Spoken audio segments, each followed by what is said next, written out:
Peace and good morning. Here we go again. Finally got the new setup going, man. Feels good. Feels good, man. I didn't want to start the year off without doing something new and different. Um, and I wasn't sure that I wanted to do this, or how I wanted to do this. I really, like I said, if you've been watching me, if you watched last year, I was using these moments to pardon me. I was using these moments to prepare myself for this year, for the different causes and communities that I'm co-building uh, or building. Um, and let's go ahead and name them since that's what I normally do, and these causes all deserve some attention and time, more than just me. There's HFR, that's home base, that's House of Fluid Reflections with myself and Yanni. We've got a lot of things we want to do this year. There's Gray Skull, that's hip hop group therapy, that's with myself and now 13, 12 other members. There's 13 of us now. We just added three more members. Our third wave is officially underway. Um, and then there are other communities I'm contributing to, for example, like the Rap Heads community, which is really about bringing the fun back to making music and creating a space, a safe space for musicians to have fun, especially musicians in hip hop. And we're doing that in the Web3 space, in the on the blockchain, in the world of NFTs and all that. But that's not the primary focus. That's the side piece.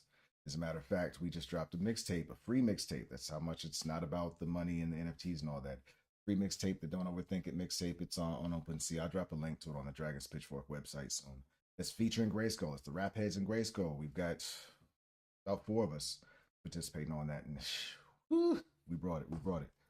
Um, there is also, excuse me, along with the Rap Heads, is Color the Blockchain. That's an initiative started by the founder of the Rap Heads, King Mizzo, my brother, man. I just just met the brother last summer, and yo, we have so much in common. There's so many things alike, from the pains to our passions, and this we both got a lot of hurt in our past. We both got a lot of personal challenges. We're still working our ways through, but one thing that we both have that's unquestionable is a passion for helping people. And no matter what life has been throwing at us, and no matter how down we get on ourselves, we're still out there busting our asses to help people. Color the Blockchain is another one of his initiatives where we're looking to make sure that the blockchain, or the world of Web3, is not what it is today, which is overrun by people who don't look like us. You know what happens when you walk into a world full of people who don't look like us? We don't get represented, we don't get a fair share or a proper seat at the table, and that means we often get victimized. So, our goal is to bring more balance to the blockchain. It's not necessarily some sort of militant movement. No, it's really a humanitarian movement. We want to do things like provide internet cards to people in other countries, or in places where they can't quite get internet access. We want to provide technology to them in the form of computers. We also want to promote charities that exist in real life. For example, the first charity we're focusing on next Saturday is Blankets to the Streets, a charity founded by somebody I went to high school with, actually. Beta. She lives on the west side of the country right now, and she's not doing anything with Web3 and technology, and she's doing really good. Her charity is doing amazing things. I think they're in 27 states, doing things in real life. So my thought was, why don't we see what this world of crypto and blockchain uh, can do to help augment what she's already doing? There are a lot of people who are very philanthropic and want to give to charitable causes on the blockchain, and Mizzo is great at creating connections and opening doors for things like that. So we're going to see how we can help bring some of those resources to her aid to help more people, and help more people in need, more homeless people who need some warmth out there on these cold streets, especially this winter, man. So the whole purpose of this stream was to enable me to promote those causes more frequently. The whole purpose of me learning to stream with Restream and me practicing these things. But it's also um, something else for me. I my eyes are getting worse, man. So I get more discouraged when it comes to reading and writing because my glasses never really do much for me. So this has been providing a place for me to do journaling. And when I say my eyes are getting worse, I mean like even this morning, I woke up and a rhyme came to me. So I went to write the rhyme, and when I tried to look at it and read it, it was it was it's a mess. But yeah, I'm still able to read. I meant to throw on my glasses before I started this actually. I'm looking at this right here, something I wrote right here, and I can read it, yeah, but I can just see the decline. So yeah, this provides a way for me to do journaling without having to think about that distraction of fighting with my eyes or whatever. But I wanted to get on do my first of the year, and there's a topic I didn't close out from last year. I feel like I really need to close out, and I decided to jump on right now because the thoughts are fresh in my mind. I was thinking about it this morning, um, and I figured, it's time to go ahead and get on this and tackle this. I wanted to write up an outline and make sure that I covered all the points, and I realized that's not what's working for me right now. So this is called Getting It Together because it's really about showing you a near real time documentary. You're really seeing me evolve and progress from somebody who was severely broken to somebody who's working their way toward healing and feeling more at peace and assured with myself. I lost my thought there. I'm sure I'll get back to it. But yeah, it was also because, it imposter syndrome, right? And springboarding off of imposter syndrome kind of is a big part of what takes me back to the topic of the day, the crowdfund. Um, I had to admit to myself this morning that that played a role in us shutting it down, but I still believe in my heart the right thing to do was shut it down because I didn't passionately believe in crowdfunding. I was actually against it, um, for some good reasons, maybe, and definitely for some reasons that speak to my my own sort of, I don't want to say brokenness because I'm not claiming that. I'm not claiming victimhood or brokenness anymore. Uh, so, but it was whatever's going on inside of me plays a role in why. For example, with the imposter syndrome, it got triggered heavily with the crowdfund. First, there was the thought of who am I to be asking people to donate to me achieving my dreams, even though my dream is to assist and you know do things for other people, make things more fulfilling for other people, and even though my dream has nothing to do with enriching myself, who am I to be asking that of other people? Especially because what I'm asking of people is to pay money so I can do what I love. I'm asking people to go spend their hard-earned dollars doing something that they may not want to do to facilitate me doing something that I'm passionate about and that I care about. It didn't feel right. And then it got exacerbated when we started to look at the results of the crowdfund. That I mean, I was already on the fence before starting the crowdfund, but then when I started looking at the results and realized the people who were donating were people that didn't know me from Jack, that my own family and friends, other than Amy, thank you, love you, Amy, um, own family and friends weren't even willing to contribute. People who were benefiting from the things that I've been building weren't even interested in contributing. Although there were a couple of people who gave in other ways beforehand. Shout out to Sheed and T Bear. I appreciate y'all, man.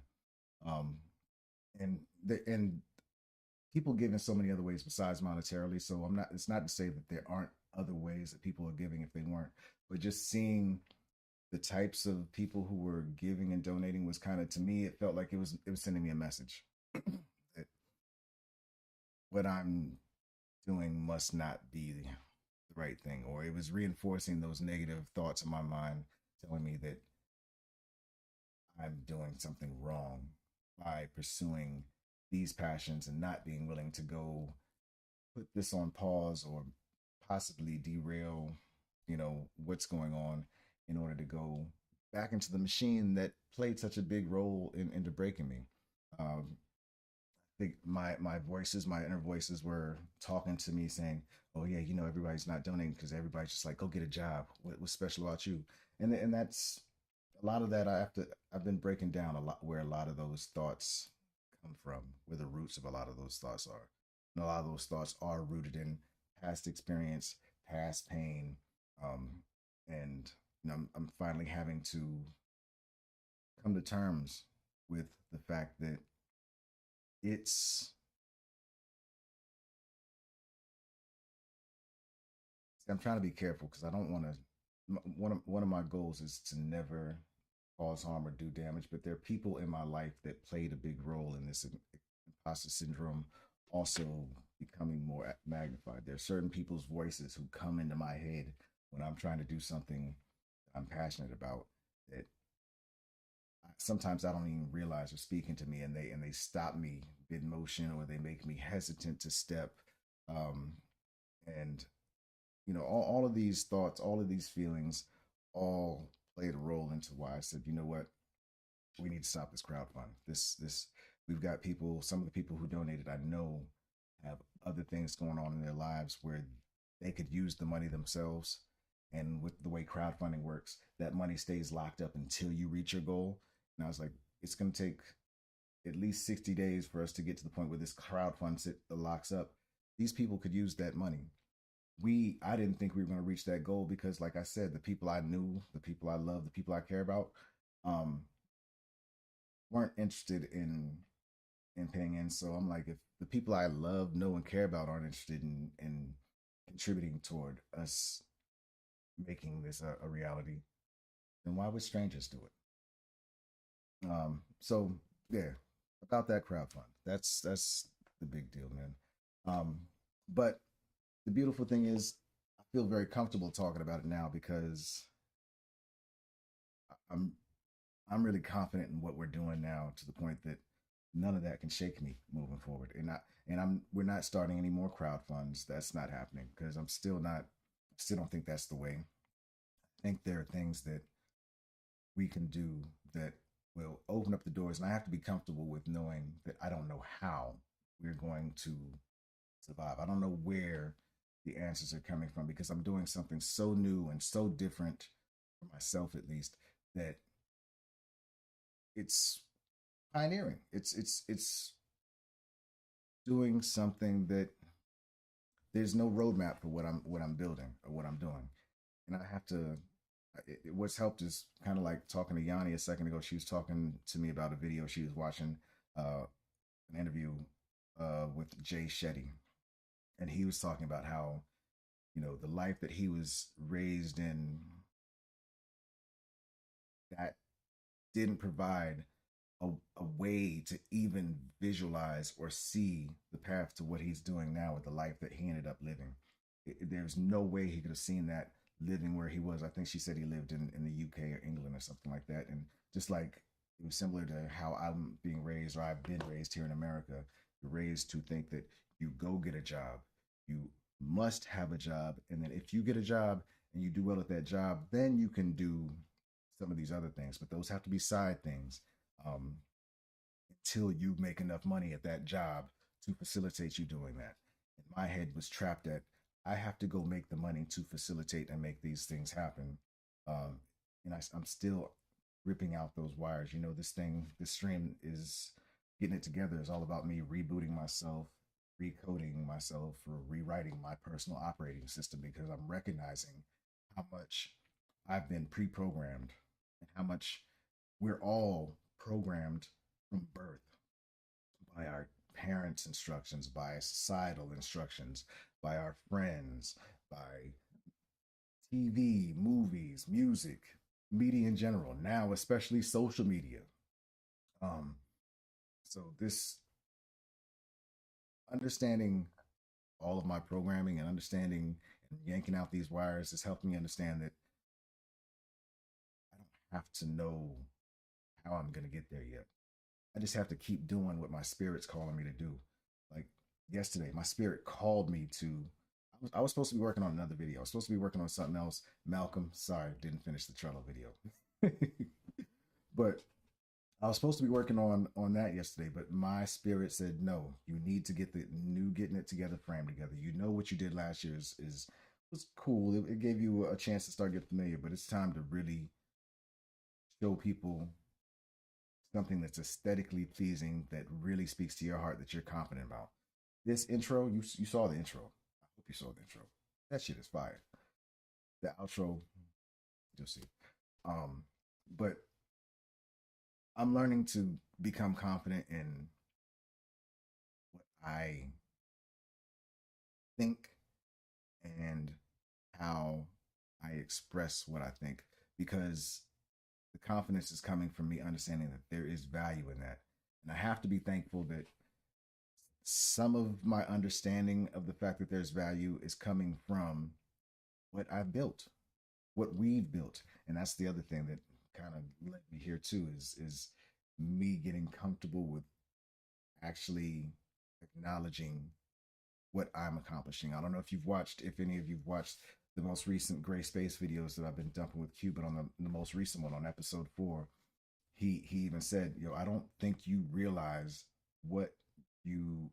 I forget his words, but he's pointed out the fact that I don't really show people that I acknowledge and recognize my value, and that what I'm doing is of value. And a lot of that is because I'm used to people around me telling me in various different ways, verbally and non-verbally, that what I'm doing should be questioned. But and which contributed to the imposter syndrome. So there's one way I can articulate that without throwing anybody under the bus. Um, but now that I'm learning to recognize the value, like last night's Gray Space, we hold them every Thursday night for the community. And we had one member on last week who wasn't last night who wasn't a member of Gray Skull. Um, that is kind of an affirmation that this space is definitely something of value. We had two members last week who weren't a member of Gray Skull. One of the members last night is a brand new member, our number 12 member, Al Backwards. Peace, Al, what's up?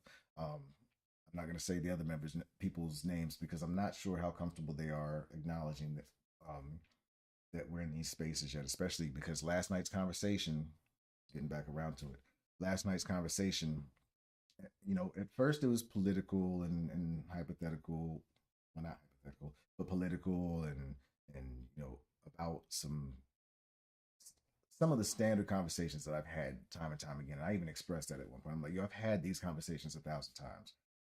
I'm not interested in rehashing these conversations because I know where they lead until we get to the point that we can have conversations one on one that yank and strip ego from the conversation and that help teach us how to have conversations as humans, human to human, not as these shells of humans that we've been taught to become. For example, I posted something last week saying that that a man is not necessarily what we've been told a man is. A woman is not necessarily what we've been told a woman is. Um, we are so much more than these boxes that we are raised to believe we're supposed to fit ourselves in. Um, and again, back to the imposter syndrome. Part of my imposter syndrome came because I there's no way my spirit would allow me to stuff myself in that box. In my whole life, that's been my problem. I can't become what everybody else tells me I'm supposed to be. And I'm finally finding the freedom to understand that I don't have to be. As a matter of fact, doing that was what was killing me. Doing that is what led me to becoming a depressed mess that was a total wreck causing havoc in my life and in the lives of others. So finding this freedom, pulling it back to gray space, we got through that part of the conversation. Then we shot the breeze for a minute, and then before I got off, I was tired. I woke up at 3 something yesterday morning, got straight to business. Saw 3:33 on the clock right after I got up and said, "Yo, I'm coming downstairs to get busy," which was cool. Um, but I was getting tired, and I was like, you know what? But this is gray space, and every time I get on gray space, I make it a point to at least check in on people, see how folks are doing, ask them on a human level. Like, so I asked, how's everybody doing on a human level? And sorry again, Malcolm, I stopped recording before this because the conversation, I thought it would limit how far we could go or how deep we could go in the conversation if people knew we're recording. Some people are uncomfortable recording and they won't open up or they won't receive what the space has to offer if that record button is lit. Um, but I asked, so it's like, yo, how's everybody doing as humans or as people? And um, man, Can't thank him enough. My brother has my same birthday.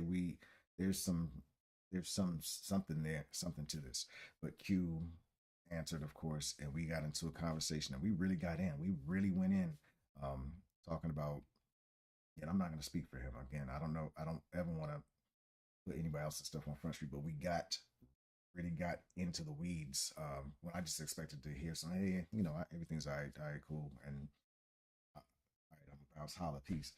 But we got in. He went in. Um, I went in. I even had a moment where I spoke on something, and a question was asked of me. Somebody asked me, "So how do you feel about that?" And my first inclination was, "Yeah, I'm all right. It's cool. It's whatever." And I just stopped myself after I said that. I said I'm all right, and I said, "Yo, hold. You know what? No, that's not what this space is for." And I'm recognizing that you've got to model behavior.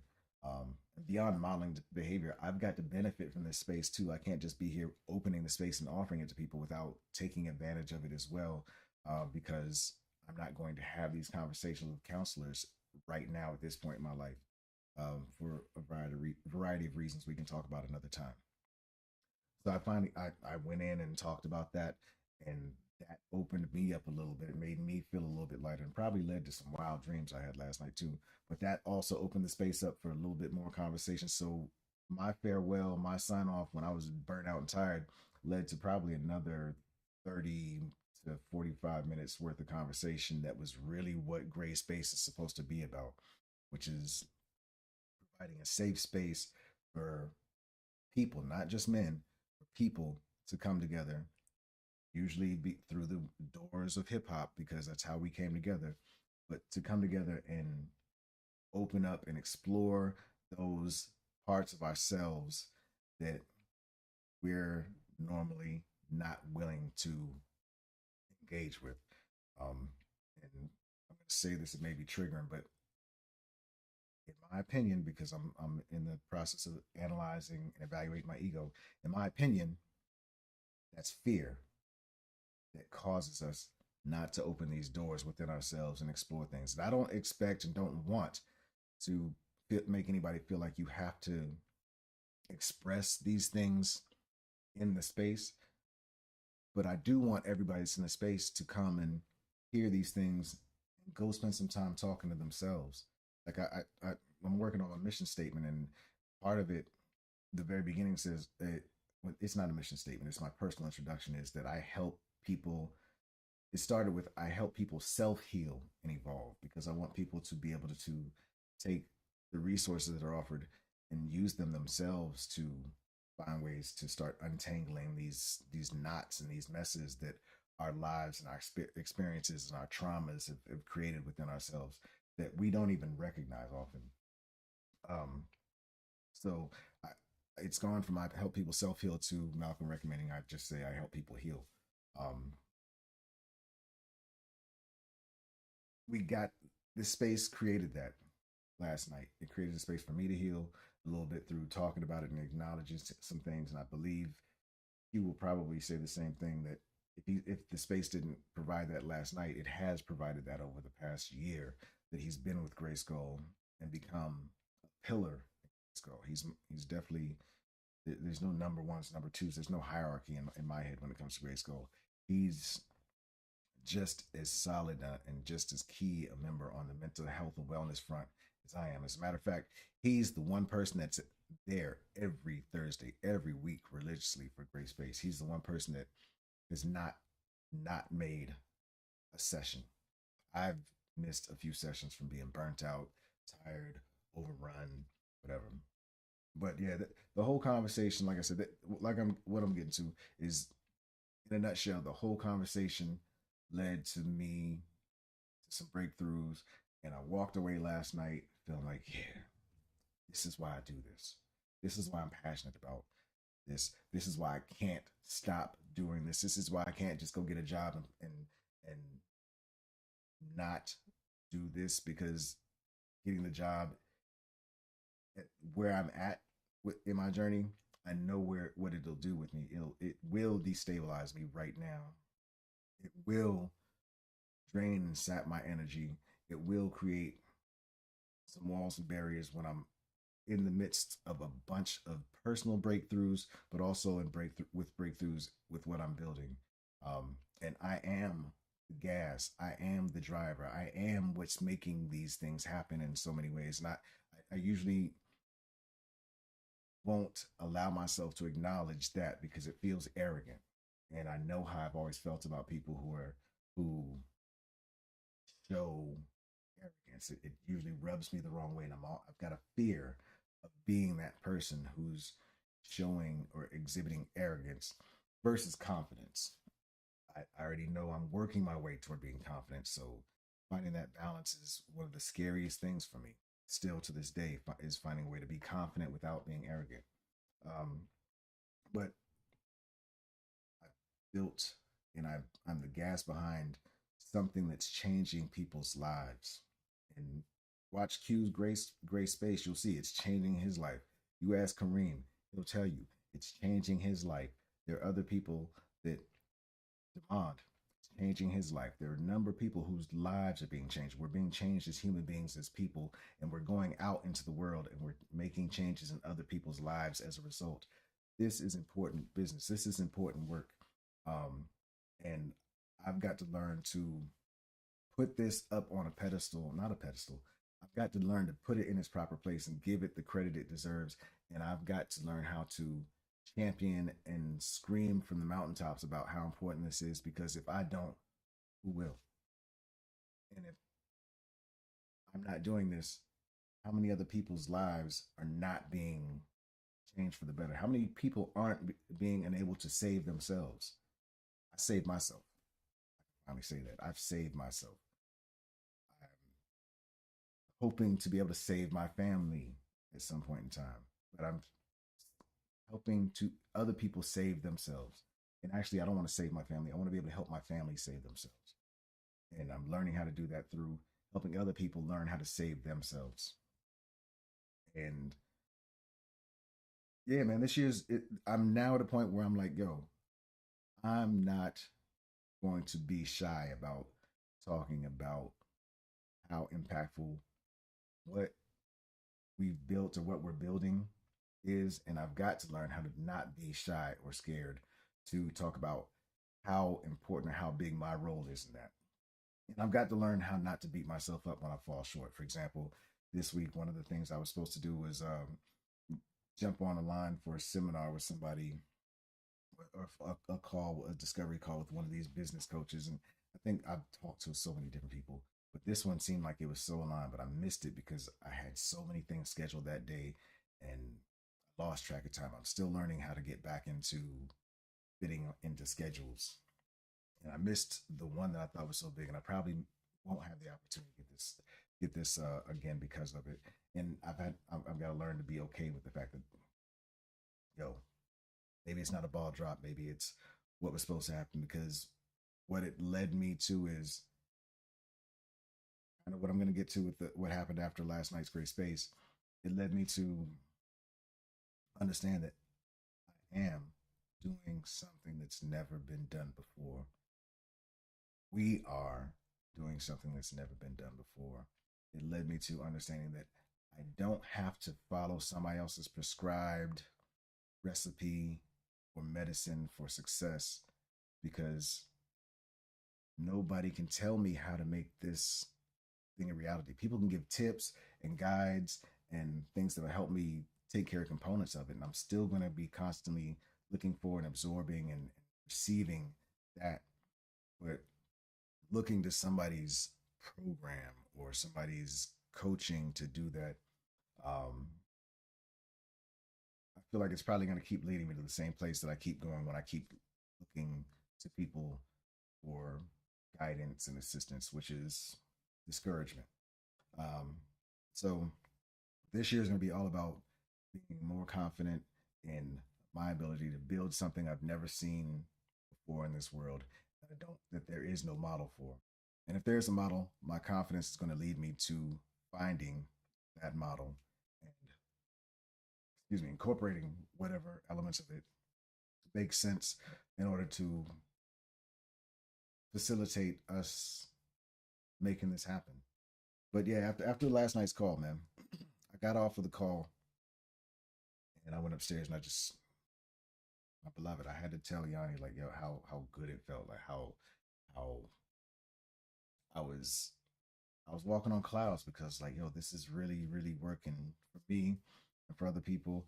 And she's like, yeah, baby, you're doing this or you did that. And I was like, no, I didn't do it. We did it. And she called me out on it. She's like, see, you got to learn how to take your credit, accept your credit. You got to learn how to acknowledge what you do. And it's really hard for me again because of imposter syndrome. It's really hard for me to just say, yeah, I did such and such. I even put it in my journaling or my writing this morning, um, that I really have trouble saying I did X because I've known so many people who said I do this, I did this, I did that, who didn't do it from a place of love or don't do it from a place of compassion, but they do it from a place of their own pain or their own trauma where they feel like they have to espouse their greatness in order to feel great or to feel good about themselves. I don't want to derive my feelings of worth from somebody else's opinion because that is already, other people's opinions have already caused me to struggle with finding worth and value in myself and in my efforts to begin with. So I came downstairs, shot a little video talking about that and understanding. Um, I talked about how not only do I have trouble espousing or speaking on my accomplishments or kind of giving myself credit for what I do, but I've historically spent a lot more time, a lot of my time. Like when I pat myself on my back, I usually do it in my head. But what I do, what people usually see, and people usually think that I am always beating up on myself because I'm always somebody that will tell you when I've got a flaw, when I've made a mistake, um, when I don't feel like something is my best.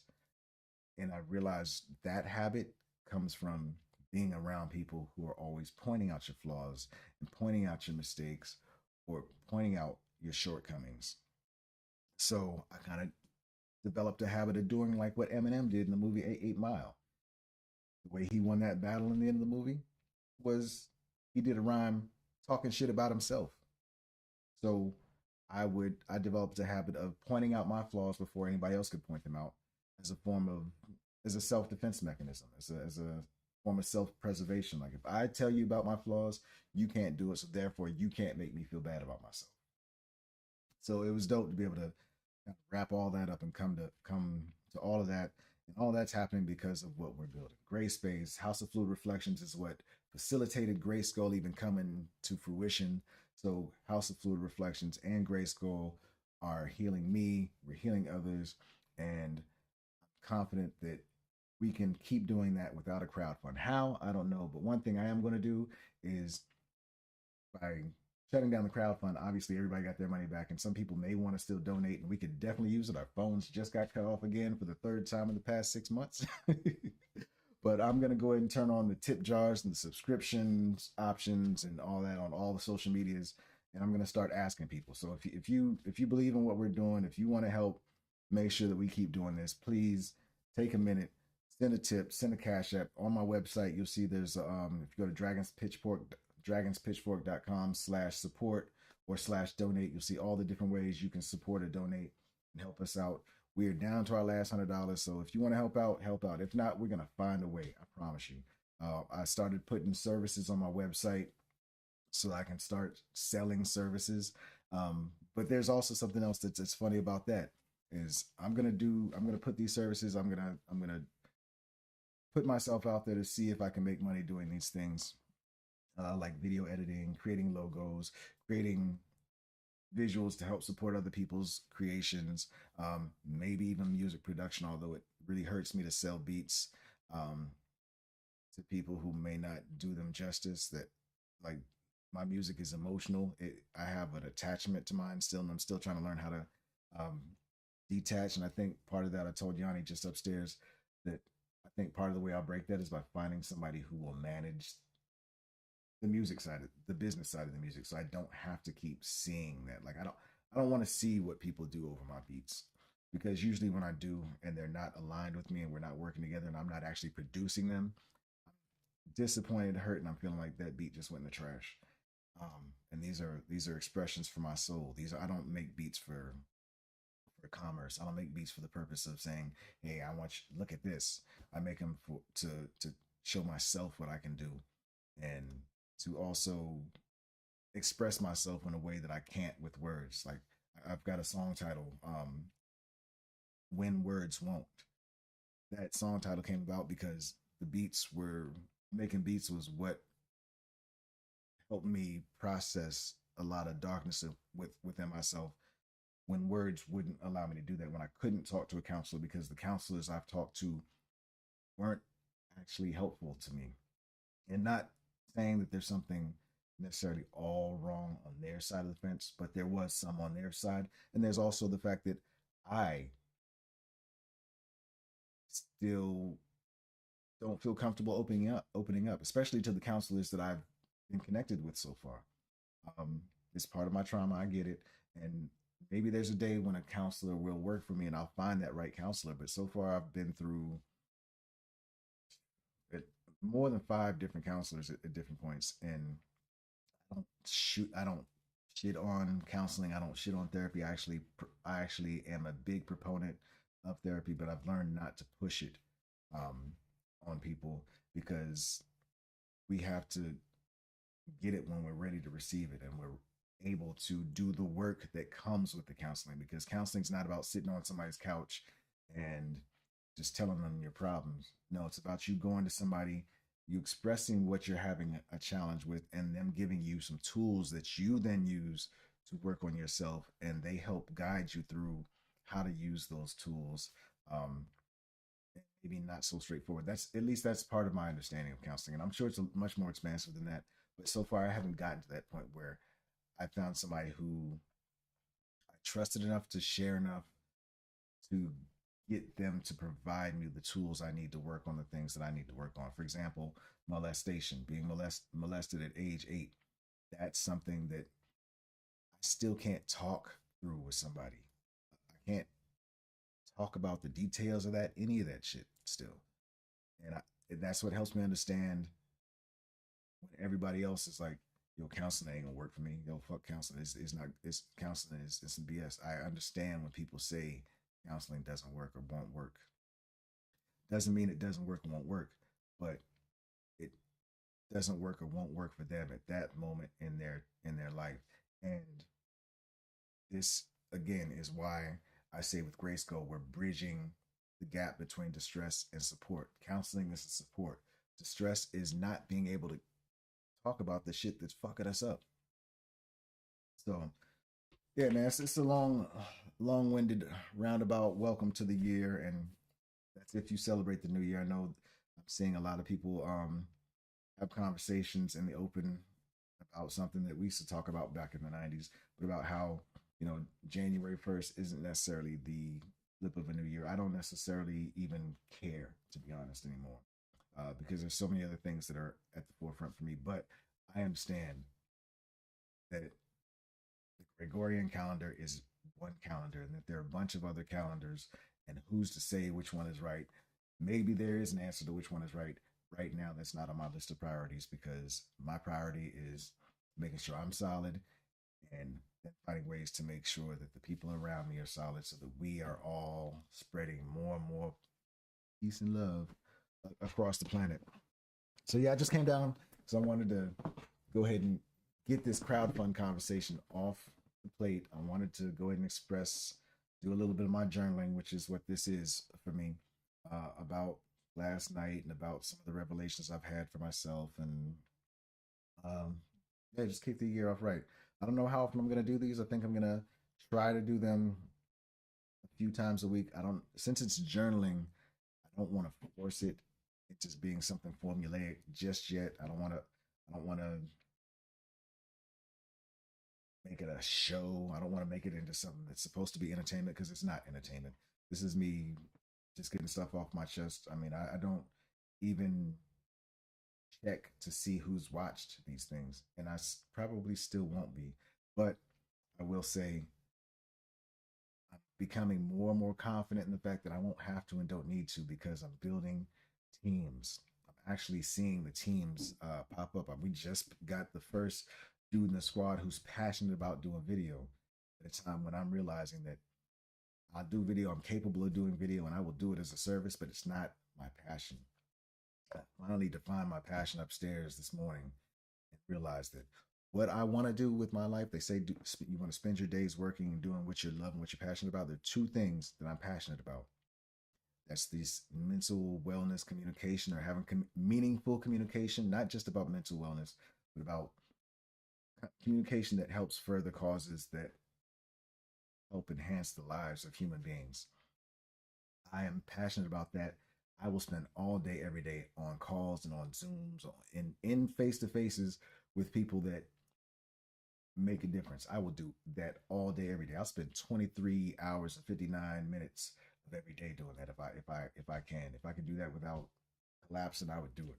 So that's one thing that I'm passionate about and that I really want to be able to do day to day. The other thing is make music, but not make music for the sake of making business. Just make music. And then making it with people who care about the music, not people who care about what the music will help bring back to them. And I found that. So I've got those two things. Now it's just about, okay, how do we make sure that our needs are met? Food, clothing, shelter, all of those different needs. At the same time, I'm doing those things. And I'm confident that it's coming. I'm confident that the answer's coming. So phone cut off, other, whatever's going to keep happening financially, if anything else happens financially that works against us, whatever. We're going to power through. We're going to find our way to the finish line. We're going to find our way to the goal. And the goal is to make lives a little bit better. The goal is to rehumanize creators. The goal is to provide a form of group therapy to hip hop and marginalized communities. The goal is to color the blockchain, to provide access to people who can bring equality and help eliminate or battle bias in a space that is already impacting the real world, but is going to have a major impact on the real world over the coming years. The goal is to provide spaces for other people who need to make music in order to feel complete as human beings. It's to provide the spaces for them to do that and to enjoy doing that. So yeah, man, I'm on. And again, like I said, I'm gonna set up all the subscription and the tip jars and all that stuff on all my social medias finally.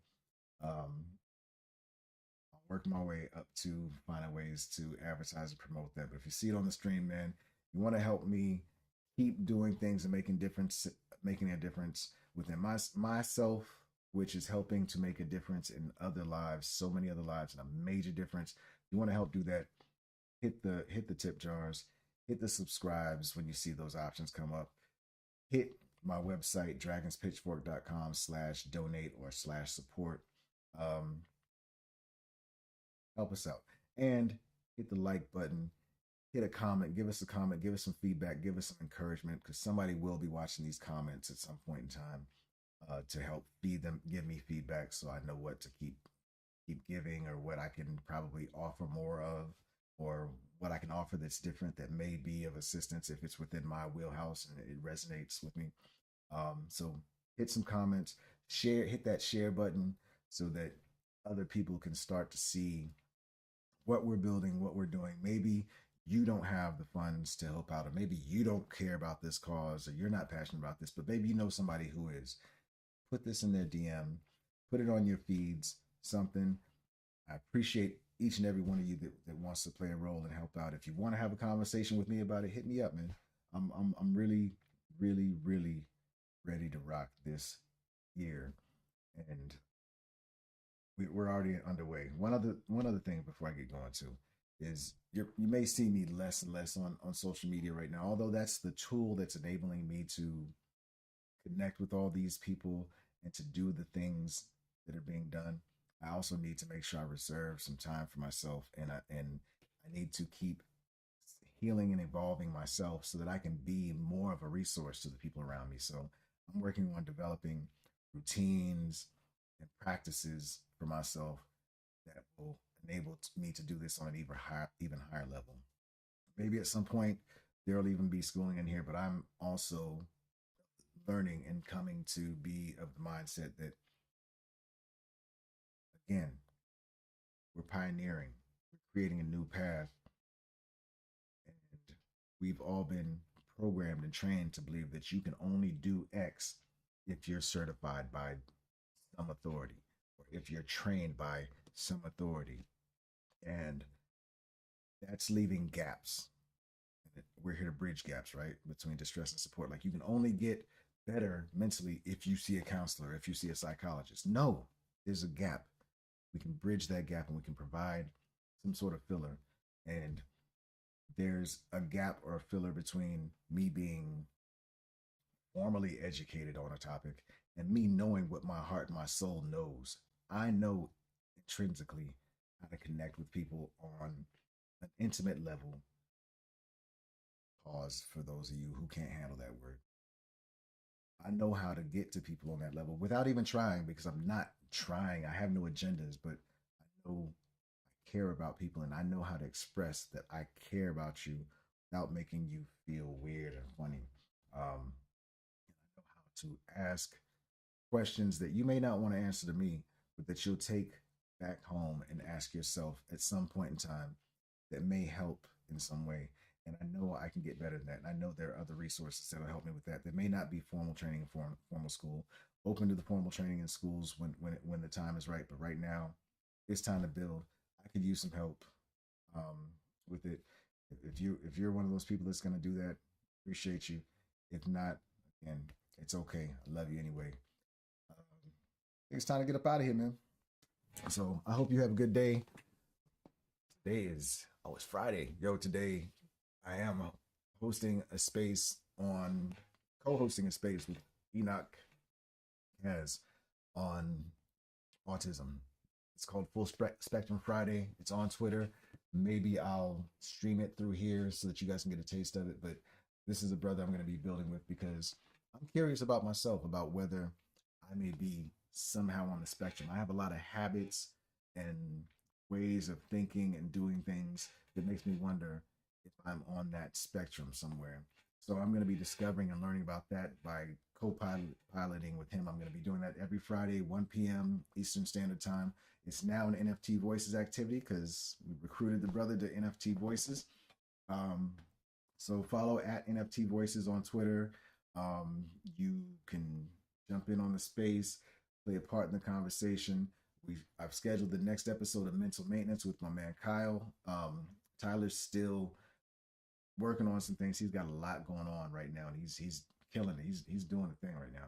But Mental Maintenance, the first episode of the year is next Saturday, 121 23 at 4 p.m. So yeah, man, I'm excited about getting there. But back to the autism thing, I'm also curious about whether I have ADHD. And some of that ADHD may have come about as a result of this social media stuff. Me having my, or been exacerbated by me having my attention just bouncing around, bing, bing, bing, into all these different arenas. So another part of the reason why I'm pulling back from social media in some ways, so I can try to regather my ability to focus and get things done. I'm also going to get some WD-40 for this chair so it stops creaking the whole time I'm here. But yeah, man, happy Friday. Hope you have a good one. I appreciate you spending a minute with me. One more thing. I'm a 420 dude. I love the puff, but I haven't since last Saturday. I'm on at least a 30-day detox. Who knows? Maybe this will be the end. But I'm chilling on that for right now because I want to see how much more I can excel without that. Because there's one thing, that is a medicine that helped me, but there are times when I used it abusively before last year. Last year I got down to the point where I was back to using those, making, those old 70s joints or something thinner than those 70s joints and just using it from time to time. But I think I'm at the point now where the medicine has done its job and it's time for me to do some other things for a minute. and I'll be able to. I'll still probably partake every once in a while after this 30 days because I enjoy it. It's like having a drink, right? But 420's on the shelf for a minute while we get busy and while we're getting it together. All right, y'all. Happy Friday. Love y'all. Peace.